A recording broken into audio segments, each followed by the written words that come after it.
வணக்கம். இது அரண்சை. நான் தேவா பாஸ்கர். இந்த நேர்காணலில் திராவிடர் விடுதலை கழகத்தின் மதுரை மாவட்ட செயலாளர் தோழர் மணியமுதன் அவர்கள். வணக்கம். வணக்கம். கடந்த முறை நம்ம பேசும் பொழுது நாம் தமிழர் கட்சியிலிருந்து வெளியேறக்கூடிய நபர்கள் ஏகலைவன் விலகரன்றதை சொல்லியிருந்தாரு. காளியம்மாளுக்கு நடந்த நிகழ்வு குறித்து எல்லாம் பேசியிருந்தோம். நேற்றைய தினம் கிருஷ்ணகிரி மாவட்டத்தை சேர்ந்த நாம் தமிழர் கட்சியினுடைய பொறுப்பாளர்கள் வந்து கூண்டோட வெளியேறதாக அறிவிச்சிருக்காங்க. நாம் தமிழர் கட்சி மீது பல்வேறு குற்றச்சாட்டுகளை முன் வச்சிருக்காங்க. இது எந்த அளவுக்கு எந்த டைம் கேப்ல நடக்குது அப்படின்னா, ஒரு 2 வாரத்துக்கு முன்னாடி தான் திருச்சியில வந்து அந்த திருச்சியினுடைய மாவட்ட பொறுப்பாளர் அவரு பத்திரிகையாளர்களை சந்திச்சு நாம் தமிழர் மீது பல்வேறு குற்றச்சாட்டுகளை கூண்டோட கலையணும் அப்படின்றத தெரிவிச்சிருந்தாங்க. திருச்சியை ஒட்டி இப்போ கிருஷ்ணகிரியில இப்ப சம்பவம் நடந்திருக்கு. நாம் தமிழர் கட்சி மீதான அலிகேஷன்ஸ் அப்படின்றதும் ஜாஸ்தி ஆகிட்டே போயிட்டு இருக்கு. எப்படி பாக்குறீங்க? எப்படி புரிஞ்சுக்கலாம் இந்த விஷயத்த? நல்லவங்க டயலாக் ரீச் ஆகும், என்ன கொஞ்சம் லேட் ஆகும் அப்படின்னு ஒரு படத்துல டயலாக் இருக்குல்ல, அதுதான் என்ன இதுல ரொம்ப லேட் ஆயிடுச்சு. அதாவது இது நம்ம எதிர்பார்த்ததா நடக்கும் அப்படின்னு நினைச்சோம். இப்ப கொஞ்சம் தாமதமா நடந்திருக்கு. அதாவது உதிரியா போனாங்க, ஒரு மாவட்டத்துல ஒருத்தர் 2 பேர் போனாங்க இல்லையா, அப்ப கூண்டோட கலையிறாங்க. இதுக்கு முழு காரணம் சீமான் தான். இதுல வந்து இவங்களை குறை சொல்றதுக்கு ஒண்ணு இல்லை. இவங்களை குறை சொல்றதுன்னா ஒரே ஒரு விஷயம் தான், இவ்வளவு தாமதமா வெளியே வர்றீங்களேப்பா, ஏன் வாழ்க்கையவே தொலைச்சுக்கிட்டீங்க அப்படிங்கிற ரொம்ப வருத்தம் இருக்கு. கிருஷ்ணகிரி பிரபாகரனோட நேர்காணல பாத்தீங்கன்னா ரொம்ப வருத்தமா இருக்கு. அவரு 14 ஆண்டுகளா நான் அந்த இயக்கத்துல இருக்கிறேன், கட்சியில் இருக்கிறேன். கிட்டத்தட்ட 5 ஏக்கர் நிலம் வச்சிருந்தேன். இன்னைக்கு என்கிட்ட ஒண்ணும் இல்லை, என் மனைவி வந்து காட்டுக்கு வேலைக்கு போறாங்க அப்படின்னு சொல்லும்போது நமக்கு பெரிய வருத்தமா இருக்குது. அவருக்கு 35 வயசு தான் இருக்கு போல இருக்குது. குழந்தைகள் இருக்காங்க, மனைவி இருக்கிறாங்க. அந்த பசங்க எல்லாம் பாத்தீங்கன்னா ஒரு 20 வயசு பசங்க தான். இவங்களாம் எப்படி வந்திருப்பாங்கன்னா, தன்னுடைய அந்த இளமையா அந்த ஒரு ஆக்டிவா 18-19 வயசு இருக்கு இல்லையா, அந்த அரசியல் கத்துக்கிட்டு நுழையிற காலகட்டம். ஈழம் பிரபாகரன் அப்படின்னு ஒரு ஆர்வத்துல வர்றவங்க அப்படியே சீமான் பக்கம் போறாங்க. அப்படி போனவங்க தொடக்கத்துல போகும்போது அவங்களுக்கு சீமானோட பேச்சை கேட்கும்போது பெரிய ஆர்வம் இருக்கும். சீமான் பயங்கரமா பேசுறாருப்பா, பிரபாகரனை பற்றி பெருசா யாருமே பேசுறது இல்ல, ஈழ அரசியலை பத்தி பெருசா யாருமே பேசுறதுனா சீமான் தான் பேசுறாரு அப்படின்னு.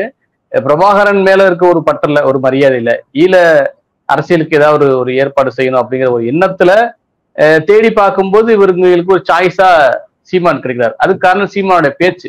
அப்படி சீமான் அப்படிதான் பேசுவார். அவரு நம்ம ஒன்றும் புதுசா சொல்ல தெரிஞ்சுக்க இல்லை. அந்த பேச்சை நம்பி போற பசங்க அதை முதல் வருஷம் நல்லா இருக்கும், 2ஆவது வருஷம் பொறுப்பு வாங்குவாங்க, 3ஆவது வருஷம் தான் கொலவருடையவோ, 4ஆவது வருஷம் வெளியே வந்துடுவாங்க. நம்ம ஏற்கனவே சொன்ன மாதிரி அது இன்ஜினியரிங் காலேஜ் மாதிரி, அந்த 4ஆவது வருஷம் உச்சகட்ட விரக்தியில வெளியே வந்துடுவாங்க. ஒரு டீம் உள்ள போவாங்க, ஒரு டீம் வெளியே வருவாங்க. ஆனா இப்ப இந்த 14 ஆண்டுகளா நான் இருந்திருக்கேன்னு சொல்றாங்களா, இது பெரிய விஷயம். 14 ஆண்டுகளா இருக்கிற ஆட்கள் இவர் தான் எனக்கு தெரிஞ்சு கடைசி பேஜா இருக்கணும். இந்த கட்சி தொடங்கிய காலகட்டங்கள்ல போன ஆட்கள் இருக்காங்க இல்லையா, ராஜீவ்காந்தி, கல்யாண சுந்தரம், இப்படிப்பட்ட ஆட்கள்ல இருந்து கடைசி ஆளாவது கிருஷ்ணகிரி. இன்னும் ஒரு 2-3 டீம் படுத்த இருக்காங்க. இப்போ வெற்றிக்குமன் சமீபத்துல வந்து அவரு வெளியே வந்திருக்காரு, அவரும் பழைய ஆள் தான். இப்ப கூட இருக்கிறது பழைய ஆள்னு சொல்லி கூட இருக்கிறது பாக்யராஜன் ஒருத்தர் தான். சாட்டை பழைய ஆள் கிடையாது, இடையில வந்து ஒட்டிக்கிட்டாள். கட்சிக்காக உண்மையிலேயே உழைச்சவங்க இந்த கிருஷ்ணகிரியில அந்த வெளியே இருக்காங்க இல்லையா கூண்டோட, அவங்க தான் இரவு பகலா உழைச்சவங்க. நீங்க உழைப்புனா சாதாரண உழைப்பு இல்லை.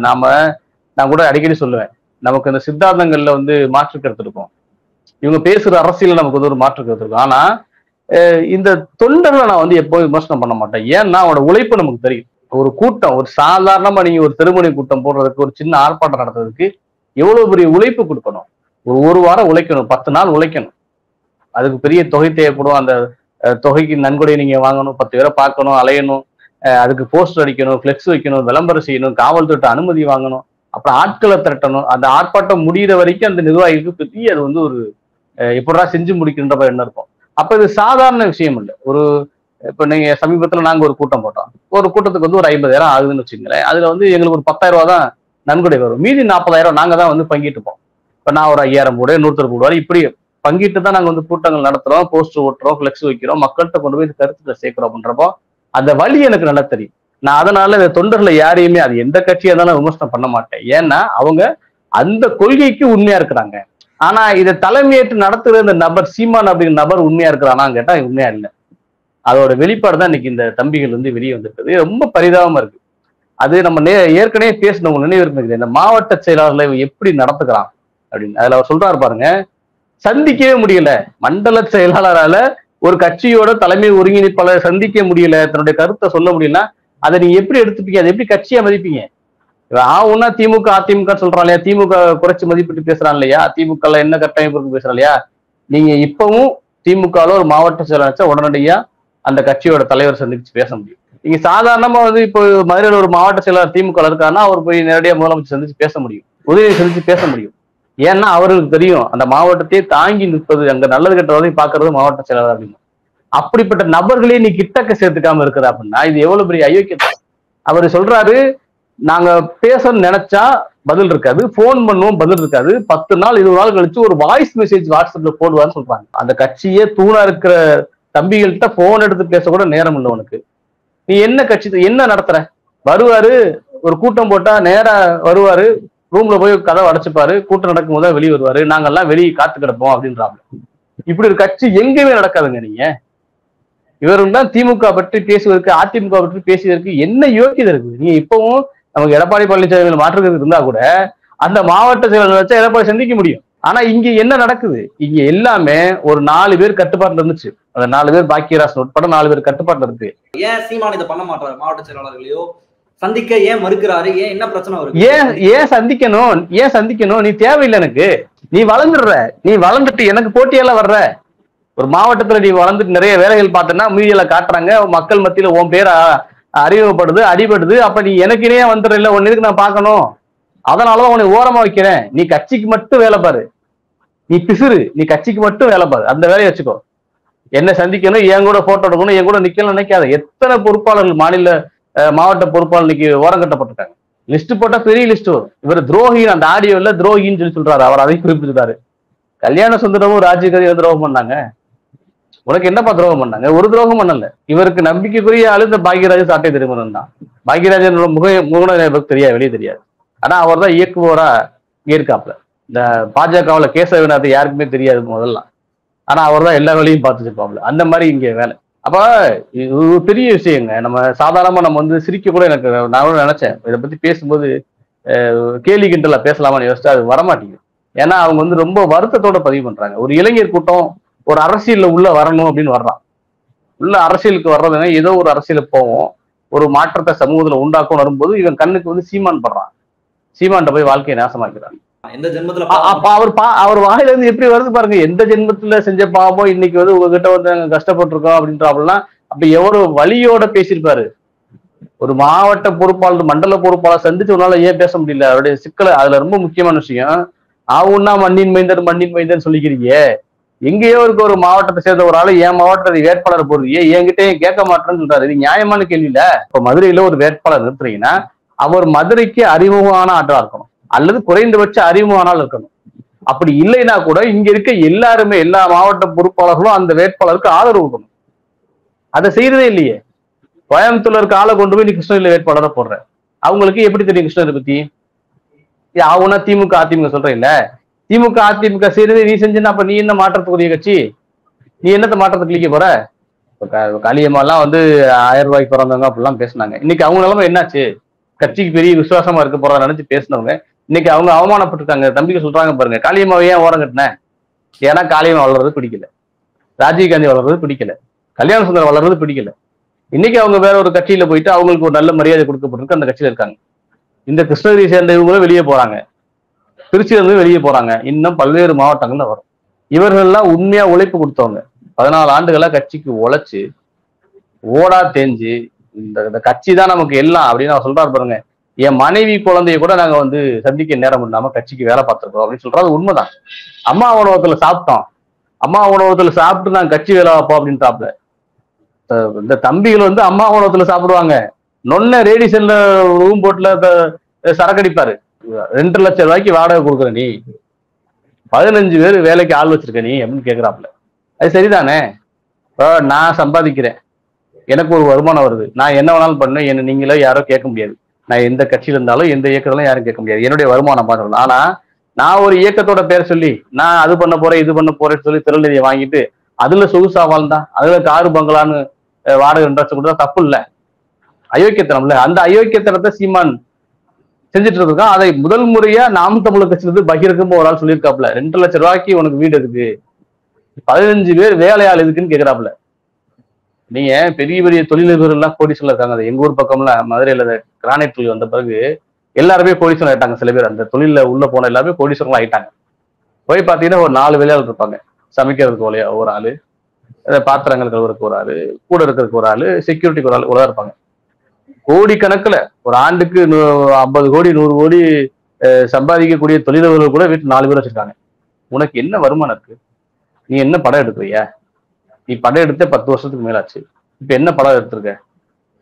இப்ப என்ன சம்பளம்? உனக்கு என்ன வருமானம்? உன் மனைவிக்கு என்ன வருமானம்?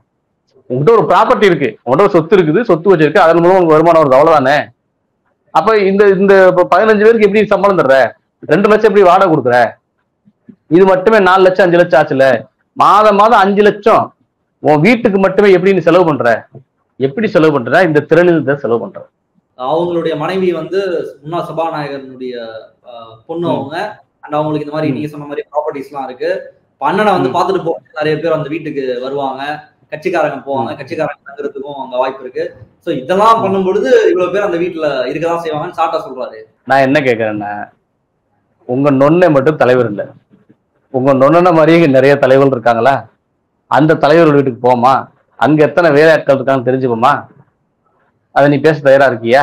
சாட்டை தேவன்லாம் நீங்க கணக்குலயே எடுத்துக்காதீங்க. ஏன்னா அது வந்து ஒரு ஒட்டுண்ணி. சீமானை ஒட்டிக்கிட்டே இருந்தா மட்டும்தான் அதுக்கு வந்து கலெக்ஷன் ஆகும். ஏன்னா அதுக்காக. அதனால வந்து நான் தான் சொன்னேன்ல, இந்த கிருஷ்ணகிரியை சேர்ந்த அநேகமா நான் பேசுனதை பார்க்கல, கண்டிப்பா இழிவுபடுத்தி பேசிருக்க வாய்ப்பு இருக்கு. இந்த சாட்டை திருமணம் ஃபீல்டு ஒர்க் இல்லைங்க, களப்பணியார் கிடையாது. சாட்டை திருமணம் ஒட்டுண்ணி. நாம் தமிழர் கட்சியில சீமானுக்கு பக்கத்துல அங்க அங்க அங்க அங்க நின்று கடைசியா பக்கத்துல போய் நின்றுட்டு ஒரு யூடியூப் சேனலை வச்சு பேசி நான் சீமானோட ஆதரவாளர் காமிச்சுக்கிறது. ஆனா இந்த கிறிஸ்தவர்கள் நீங்க பேசினாங்க இல்லையா, இவங்க எல்லாம் களப்பணியாளர்கள். களப்பணியாளருக்கும் பேஸ்புக்ல வித்தியாசம் 1000 வித்தியாசம் இருக்குது. யூடியூப்ல உட்காந்து பேசுறது பெரிய விஷயம் கிடையாது. நான் உட்காந்து ஒரு அரை மணி நேரத்துல வீடியோ எடுத்து முடிச்சுட்டு 2 மணி நேரத்துல ஒரு வீடியோ போட்டு போயிடலாம். களப்பணி அப்படி இல்லை.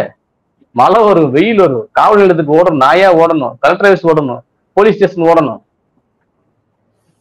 ஒரு போஸ்ட் வைக்கணும், பிளெக்ஸ் வைக்கணும். இந்த இடத்துல வைக்கக்கூடாதுன்னு சொல்லுவான், இந்த இடத்துல வையின்னு சொல்லுவான். 4 பேரை நீங்க பழச்சிக்கணும். களப்பணி அப்படி இல்லை. இல்ல ஒண்ணும் இல்லை, ஒரு 3 மணி நேரம் காலைல ஒரு 10:30 இருந்து 1 மணி இங்க ஆர்ப்பாட்டத்தில் நில்லுங்க பார்ப்போம். அப்படியே முடிச்சுட்டு சாயந்தரம் 4 மணிக்கு போயிட்டு 6:30 வரைக்கும் ஒரு பொதுக்கூட்டத்தில் நில்லுங்க பார்ப்போம். அப்ப தெரியும் வழி. இது களப்பணியார் வழி தெரியும். சாட்டை திருமணம் களப்பணியார் கிடையாது. எல்லாம் மேல போட்டு வச்சிருப்பாங்க, இவனை வருக வருக சாட்டை திருமணங்களே வருக அப்படின்னு போஸ்டர் வச்சிருப்பாங்க. இவர் மேல உட்காந்து பேசி முடிச்சுன்னா போயிடுவான். அந்த கூட்டம் எவ்வளவு ஆச்சு, அதுக்கு பின்னால எவ்வளவு கொடுக்கணும், மைக் செட்டுக்காரருக்கு எவ்வளவு கொடுக்கணும், போஸ்டர் ஓட்டுறதுக்கு எவ்வளவு கொடுக்கணும், அவனுக்கு தான் தெரியும். இவனுக்கு என்ன வழி தெரியும்? அப்ப அவன் கேட்கிற கேள்வி நியாயமான கேள்வி. நீ ஏன் உள்ள புகுந்து வர்ற? உனக்கு என்ன வேலை இல்லை? சாட்டை திருமணனுக்கு வந்து 5 லட்சம் சம்பாதிக்கிறான்னு சொன்னா நீ பேசு. உன் கட்சி தலைமைக்கு அந்த கட்சி தலைமையை பார்த்து ஒருத்தர் கேள்வி இருக்கிறார். அவர் யாரோ கிடையாது, எங்களை மாதிரி ஆள் கிடையாது, உங்களை மாதிரி ஆள் கிடையாது. அவர் அந்த கட்சியில பயணிச்ச ஒரு மண்டல பொறுப்பாளர். அவர் கேள்வியை கேட்க சொல்றதுக்கு நீ யாரு? அவர் வந்து திட்டுறாங்களே, அவரெல்லாம் வந்து நாங்க பொறுப்புல இருந்து நீக்கிட்டோம். இப்போ பாக்கியராசனும் அதான் சொல்றாரு, சாட்டையும் அதான் சொல்றாரு. இன்னைக்கு பேசுறவங்க எல்லாருமே நாங்க ஆல்ரெடி ஆக்ஷன் எடுத்துட்டோம், பட் வந்து என்ன அபிஷியலா நாங்க அறிவிக்கல, ஒரு லெட்டர் பேட்ல கூட நாங்க சொல்லாம இருக்கோம். ஏன் நீக்கினீங்கன்னு முதல் கேள்வி. என்ன தவறு செஞ்சாங்கன்னு 2வது கேள்வி. இதுக்கு பதில் இருக்கா? வேலை செய்யலையா? என்ன வேலை செய்யல? என்ன வேலை செய்யல? அவங்க வேலை செய்யாம எப்படி அவரே சொல்றாப்புல, அந்த பேஜை சொல்றாப்புல, கிட்டத்தட்ட நாங்க இந்த கிருஷ்ணகிரியில வந்து நிறைய பேர் 2000 பேரோ 20,000 பேர் சொன்னாங்க, சரியா தெரியல. அவன் அது பெரிய எண்ணிக்கை தான். அப்படி பார்த்தா நீங்க இந்த கட்சியில இவ்வளவு எண்ணிக்கை இருக்காங்கன்றது பெரிய விஷயம். இப்ப நீங்க மாதிரி இந்த பக்கம் எல்லாம் பாத்தீங்கன்னா ஒரு 500 பேர் மிஞ்சி போனா ஒரு 1000 பேருக்குள்ள இருப்பாங்க. இப்ப கிருஷ்ணகிரிலாம் வந்து 10,000 பேருக்கு மேல அங்க திரட்டி வச்சிருக்காங்கன்னா அது சீமான் பேசணும்னு வந்துருவாங்களா? சீமான் பேசணும்னு வர்றது ஆடியன்ஸா வர்றது, சீமான் நல்லா பேசுறாருப்பா அப்படின்னு கூட்டமா நின்று பாக்குறது வேற. ஆனா அந்த இயக்கத்துல வேலை பாக்குறன்னு இருக்குல்ல, அது வந்து அந்த மாவட்ட பொறுப்பாளர் தான் ப்ரெஷர் கொடுக்கணும். நீ இதை பண்ணுப்பான்னு சொல்லணும்.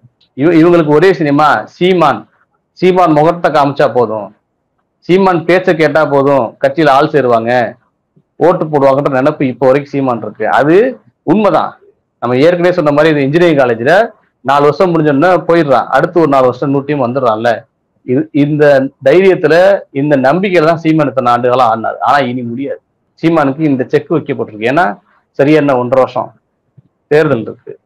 நீ போடான்னு சொன்னா இந்த பக்கம் விஜய் பக்கம் போறதுக்கு தம்பிகள் தயாரா இருக்காங்க. புதுமையா வரக்கூடிய இளைஞர்கள் உங்க பக்கம் நிச்சயம் வரவே மாட்டாங்க. அது பிரேக் ஆயிடுச்சு. இன்னும் விஜய் வாயத்திறந்து பேசல இல்லையா? விஜய் வாயத்திறந்து பேசின பிறகு ஒரு டீம் வரும், வராம கூட போகலாம். ஆனா சீமானுக்கு வராது, அவ்வளவுதான். இது எல்லாமே புதுசா நான் சொன்னேன்ல ஏற்கனவே, இந்த ஒரு 17 வயசு 18 வயசுல பசங்களுக்கு ஏதாவது ஒரு அரசியல் பண்ணா அந்த அப்படியே நரம்பு திரிக்க வருவாங்க அந்த பசங்க. அவங்களுக்கு எங்க போறது இல்லை. ஆனா அவங்க கண்ணுக்கு இது தப்பா படம்னா திமுக அதிமுக ரொம்ப வருஷமா இருக்குதுப்பா, மாத்தி பண்றாங்க பாப்புன்ற ஒரு பார்வை இருக்கும். முன்னைய ஒரு தட்டையான பார்வை இருக்கும். அவனுக்கு யாரு மாற்றா இருக்கா அப்படின்னு சொல்லும்போது அந்த இடத்துல யாரு யூடியூப்ல நல்லா பேசுறாங்களோ யாரு பேசுறாங்களோ அவங்களுக்கு தெரியும். அப்ப சீமான் கல்லப்படுவார். அப்படி போய் சேர்ற பசங்க தான் அந்த பசங்க. ஆனா இனி அது நடக்காது. இது சீமானுக்கு தெரியுமான்னு தெரியல, எங்களுக்கு தெரியும். நாங்க இத்தனை வருஷமா சொன்னோம், இல்லைங்க அந்த 4 வருஷம் அந்த பசங்க இருப்பாங்க, அடுத்து வேற டீம் வருவாங்க அப்படின்னோம். அப்படிதான் 4 பேர் கிருஷ்ணகிரியில இப்ப இந்த டீம் போயிட்டாலும் இன்னொரு டீம் வரும். ஆனா இந்த 1.5 வருஷத்துக்கு மேல அந்த டீம் இருக்காது. வெளியேறக்கூடிய நபர்கள் குறித்து என்ன எதுக்கு பிரச்சனை? சீமானுக்கார என்ன பிரச்சனைங்க? வெற்றி பெறணும். ஒரு குறைஞ்சபட்சம் ஒரு நம்ம வெற்றி பெறமோ இல்லையோ ஒரு 50 எம்எல்ஏ சீட் வாங்கணும், ஒரு 5 எம்பி சீட் வாங்கணும், ஒரு 40 கவுன்சிலர் ஜெயிக்கணும், ஒரு 10 ஊராட்சி மன்ற தலைவர் நம்ம கட்சிக்கு வேணும் அப்படின்னு நினைக்கிறவன் தாங்க கவலைப்படுவான். இந்த கட்சியை வச்சு நான் தலைவரா மட்டும் இருக்குது, என் கூட எப்பவுமே ஒரு 10 பேர் இருங்கடா, எங்க போனாலும் அண்ணன் வராது வழிவிடு சொல்றதுக்கு ஒரு டீம் வேணும் அப்படின்னு நினைக்கிறவனுக்கு கட்சி ஜெயிச்சா என்ன ஜெயிக்காட்டி என்ன? 14 ஆண்டு ஆச்சுல, நீ என்ன செஞ்சிருக்க? அதான் கேள்வி. யாரும் ஜெயிக்க வேணாம், சீமான் மட்டும் ஜெயிச்சிருக்கியா? இன்னை மக்கள் ஒரு பெரிய தலைவரா நினைச்சிருந்தாங்கன்னா, 3வது பெரிய கட்சி இல்ல, 3வது பெரிய கட்சியில ஒரு எம்எல்ஏ இல்ல, எத்தனை ஊராட்சி மன்ற தலைவர் இருக்காங்க, உனக்கு எத்தனை கிளை எத்தனை ஒன்றியம் இருக்கு, அத பேசு. சோசியல் மீடியால வந்து ஒரு ஆளு 10 பேக்கேஜ் வச்சுக்க முடியும், அதெல்லாம் கணக்கு கிடையாது. யூடியூப் சேனல் இருக்குல்ல, அதெல்லாம் கணக்கு கிடையாது. நீ களத்துல என்னவா இருக்கிற? நீ 2 வருஷம் ஆச்சு 3 வருஷம் ஆச்சுன்னா உன்னை யாரும் கேட்கல. 14 ஆண்டு ஆச்சுல, இன்னும் 3 நாள் ஒரு எம்எல்ஏ ஜெயிக்க முடியல. அதுல சொல்றாரு கிருஷ்ணகிரியில வந்து அது பார்டரா இருக்குது, கன்னடம் பேசுறவங்க இருக்காங்க, தெலுங்கு பேசுறவங்க இருக்காங்க, அவங்க எல்லாம் கட்சிக்கு உழைச்சிருக்காங்க, ஆனா நீங்க இன்னமும் தெலுங்கு கன்னடம் பேசிட்டு இருக்கீங்கன்றாப்ல. அது சரிதானே? அவர் சொல்ற அந்த வார்த்தை சரியான வார்த்தை தானே? நீ ரொம்ப யோக்கியம், நீ வந்து அப்படியே பியூரிட்டியா தமிழ் பேசுற, பெரிய பச்சை தமிழர் வெங்காயம் அப்படின்னா, உன் கட்சியில தெலுங்கை பேசக்கூடிய ஆட்களை ஏன் சேர்த்துக்கிற, கன்னடம் பேசக்கூடிய ஆட்களை ஏன் சேர்த்துக்கிற? சேர்க்கக்கூடாதுல்ல. அப்ப உன் கட்சிக்கு உழைச்சிருக்கான்ல, உழைச்சவன் கேள்வி பழையாண்டாடே எத்தனை நாள் நான் உழைச்சிருக்கேன், ராத்திரி போல உழைச்சிருக்கேன், கடைசி நீ இப்ப தெலுங்குன்னு சொல்றியடா கன்னடம் சொல்றியான கேள்வி வரும்ல. அவருடைய கேள்வி சரியான கேள்வி தானே. அவருக்கு என்ன பதில் இருக்கும் உன்கிட்ட? சாதி ஒழிப்புக்காக சீமான் கட்சி நடத்திய ஆர்ப்பாட்டம் என்ன, ஒரு போராட்டம் என்ன? ஆர்ப்பாட்டம் போராட்டம் ஏதாவது ஒரு குறைந்தபட்சம் முன்னெடுப்பு. முப்பாட்டன் முருகனுக்குன்னு காவடி தூக்குற இல்ல, இன்னும் என்னென்னமோ பண்ற இல்ல, சாதி ஒழிப்புக்காக நீ என்ன செஞ்சிருக்கிற? அப்ப அவன் கேட்கிற கேள்வி சரிதானே? நான் ஆணவ படுகொலை நடக்குதுப்பா, ஆமாப்பா திமுக ஆட்சி நடக்குதுப்பா, திமுக ஆட்சியிலேயே அதிகமா நடக்குதுன்னே வச்சுக்கப்பா, அதை எதிர்த்து நீ என்ன பண்ணிட்ட? சாதி வன்கொடுமை தமிழ்நாடு முழுக்க நடக்குதுப்பா, ஆமாப்பா நடக்குதுப்பா, நீ என்ன பண்ணிட்ட? அதுக்கு நீ ஒரு கட்சி வச்சிருக்க இல்ல, நீ கட்சி தலைவர் தானே, தமிழ்நாடு முழுக்க உனக்கு ஆட்கள் இருக்காங்கல்ல, தொண்டர் இருக்காங்கல்ல, 3வது பெரிய கட்சின்னு சொல்லல, என்ன கிழிச்சிட்ட? ஸ்தம்பிக்க வை, தமிழ்நாடே ஸ்தம்பிக்க போராட்டம் பண்ணு, ஆணவ படுகொலைக்கு சிறப்பு சட்டம் இயற்றுங்க அப்படின்னு சொல்லி கோரிக்கை வச்சு மிகப்பெரிய போராட்டம் பண்ணு, மறியல் பண்ணு, ரோட பிளாக் பண்ணு. ஏன் செய்ய மாட்ற? நீ போடுற எனக்கு அந்த இயக்குனத்தை அது எல்லாரும் பேச வேண்டியதாங்க. ஓடுற ஓட்ட திட்டு அப்புறம் நாடாளு இருக்க தொழில போய் நீ நிப்ப, எங்களுக்கு தெரியாதா? நாடாளுல எங்க அதிகமா இருக்காங்களோ அங்க போய் நிப்ப. அப்புறம் அந்த பக்கம் சாதி பார்த்து போடுற ஓட்டு தீட்டுன்னு சொல்லுவ.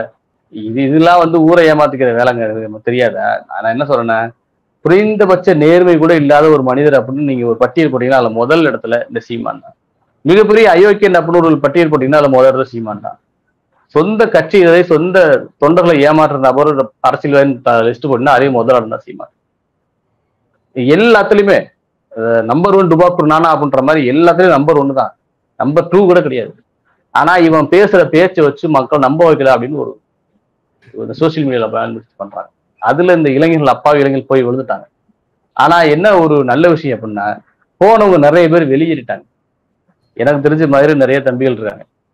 நான் தொடக்கத்துல நான் நாயா கத்துனே, டே வேணாண்டான்னு சொன்னேன், இல்லண்ணே நீ சும்மா இருனே அப்படின்னு சொன்ன பசங்க இன்னைக்கு வந்து வருத்தப்படுறாங்கண்ணே, அப்பவே சொன்னீங்கண்ணே பண்ணிட்டாப்பண்ணே அப்படின்னு. இப்ப இவங்களால எங்கேயே போய் இருக்க முடியாதுங்க, எந்த கட்சியிலும் போய் இவங்களால இருக்க முடியாது.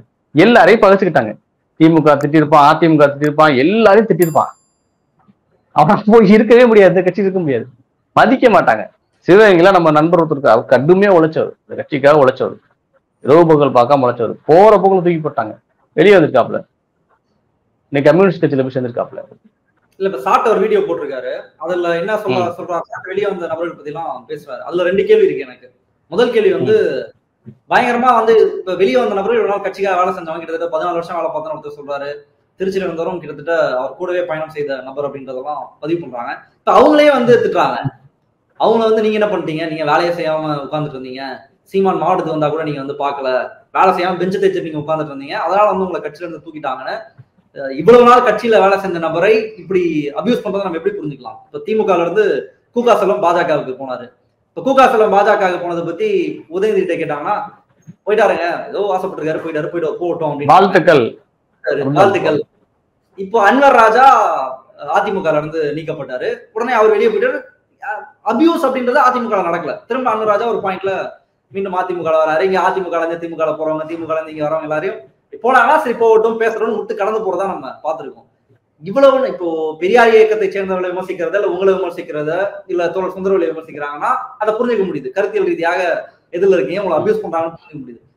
15 வருஷம் அவங்க கூட டிராவல் பண்ண நபர் ஒரு நாள் கட்சியில இருந்து வெளியே போறாருன்னா அடுத்த நாளே திட்ட ஆரம்பிக்கிறத என்னவா புரிஞ்சுக்கலாம்? இது நீங்க சொன்னது அதுக்கு பிறகு அரசியல் பண்பட்ட விஷயம்.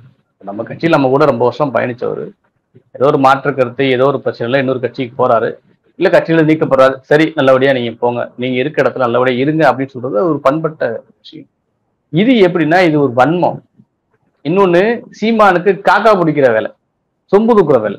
இப்படி பல பேர் வாழ்க்கையை தொலைச்சிருக்காங்க, பொருளாதாரத்தில் இருக்காங்க. நீ என்ன பண்ணிருக்க? ஒண்ணுமே செய்யல. சாட்டை துரைமுருகன் அதை வச்சு பணம் சம்பாதிச்சுக்கிட்டான்.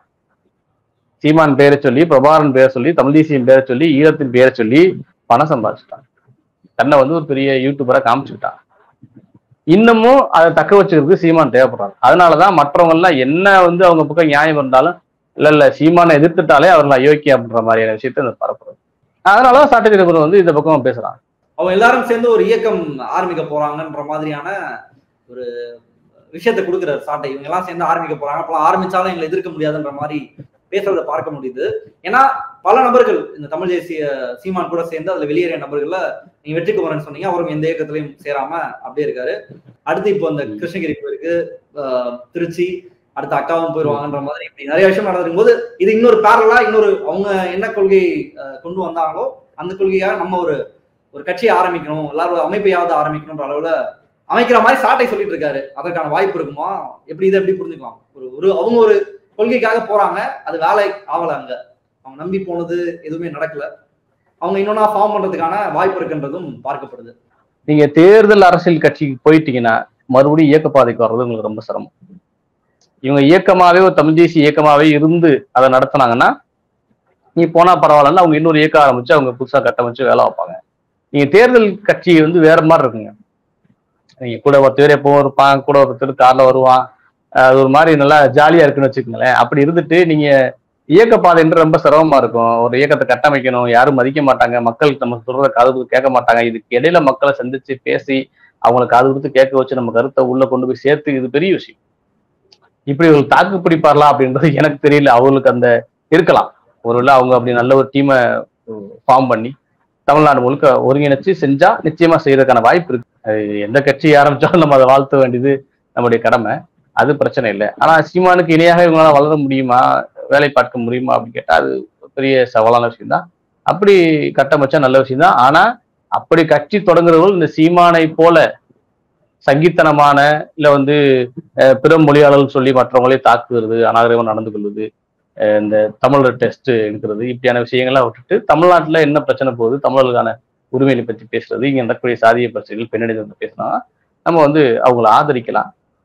இல்லைன்னா சீமானை போல இன்னொரு குட்டி சீமானுக்கான கட்சி தான் கேட்டா அது மக்கள் முடிவு செஞ்சுக்கிறாங்க. ரொம்ப நன்றி தோழர், பல முக்கியமான விஷயங்களை முன் வச்சிருக்கீங்க. மக்கள் பார்த்துட்டு சொல்லலாம்னு பார்ப்போம். இந்த தினம் நிகழ்ச்சியை கலந்துட்டு உங்களுடைய கருதலுக்கு அரண்சை நண்பர்களுக்கு வணக்கம். அரண்சை ஊடகம் சுயேட்சையாக இயங்குவதற்காகவே உருவாக்கப்பட்டது. நாம் செய்கிற வேலை உண்மையிலேயே மக்களுக்காக செய்கிறோம் என்பதை நீங்கள் நம்பினால், வாய்ப்பு இருந்தால் இந்த ரேசர் பே கியூஆர் கோடுக்குள்ளே நீங்கள் அதை ஸ்கேன் பண்ணி எங்களுக்கு உங்களால் இயன்றதை விருப்பம் இருந்தால் ஆதரவு தெரிவிக்கலாம்.